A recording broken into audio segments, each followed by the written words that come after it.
And we don't want to. since we're on horror stories, John had written a song years ago called "The Day the Lady Cried," Right.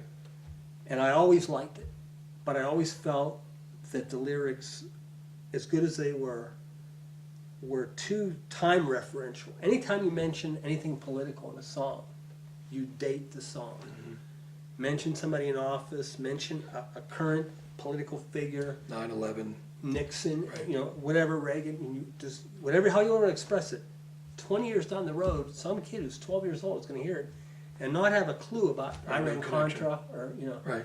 or any Oliver North or Monica Lewinsky. Monica I mean, Lewinsky. because you're throwing them all. So Yeah. my point was,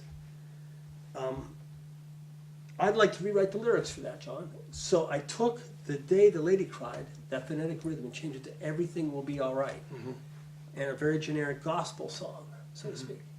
And I wrote the lyrics, and Over the same music. Right. his band Needs Hotel performed it.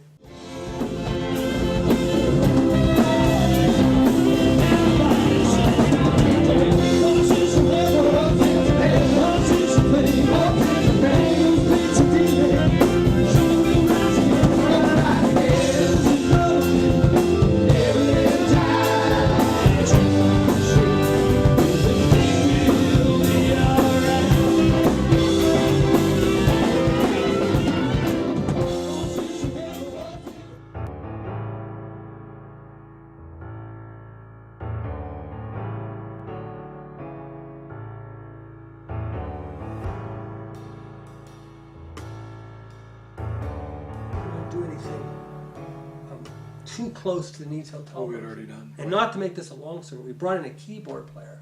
Do we have to go there? Yeah, because we brought in a keyboard player who I thought was a proficient player who could really, I thought he would take direction well. This isn't good for the interview. And I brought him in, and he could, this guy can really play. He can play anything, except anything I wanted him to play. So it didn't work. No, it didn't work. And it was really kind of frightening because I thought, what the hell are we going to do here? Because And you were worried I was just I gonna- wanted it off the album altogether. Right. I said, scrap it. I said, bury the song and bury the shovel. Right. So nobody ever finds it. Yeah, John's very clear on his vision of how things should be, and I like that. I mean, I way prefer that to someone who's wishy-washy and like, I don't know, what do you think? I don't know, I get that a lot, which is okay, but yeah, no, John, he knows what he wants, and we always get it. I just couldn't see letting those lyrics go, and I'll take some credit with aggravating you enough that it forced you to compose the music to those lyrics, which I think really is the best song on the record. It was funny. It's the last song on the record, and it's the best song on the Because record. you kept going into the studio and you kept reworking it. I wouldn't let go of it. And you kept Try sending this, try that. MP3s and saying, he's going to love this. Right. And every time it came back to me, it was worse. It was just, it was totally worse. And I thought, See, teamwork, talk about teamwork. so I said, He was getting more pissed by the minute, yeah, so but I didn't quit on it. so. Acknowledge that. It happened, here's the thing about music or art. Beautiful things come out of pure shit. You have this crap in front of you. Things just don't appear. You have to mold them and shape them. People look at paintings and say, I wish I could do that. Or, how did you come up with that idea? Well, you go through a process to get there.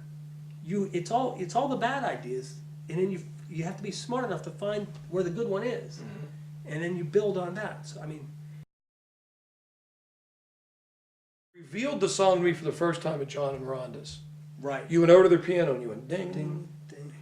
I said, I want you to sing it like a drunk in a bar, Right. real slow and try to sparse, like you're trying to find the words. And you Right. fell asleep as I was playing it. I did fall asleep, yeah. So I went home and I know enough on a keyboard to be dangerous, and I started plunking out some notes, and it could have been played beautifully on his system, Right. with this beautiful piano, but I said, this piano is like a Polaroid. It captures the personality of the person who wrote it. And I wanted it to be a thumbprint. And I thought the more personal way you could do it, and it was tough for me because I can't play. So, you know, I wanted to leave, the timing was off, but he did a little magic in the studio, but he left that piano part on there. Yep.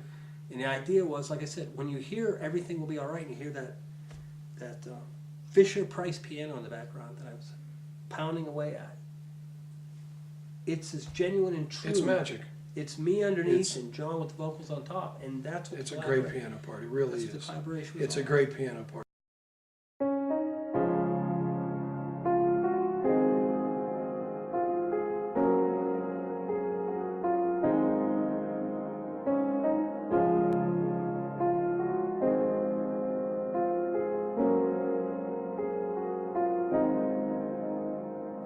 As I stood in the doorway on the edge of yesterday, reflections of my soul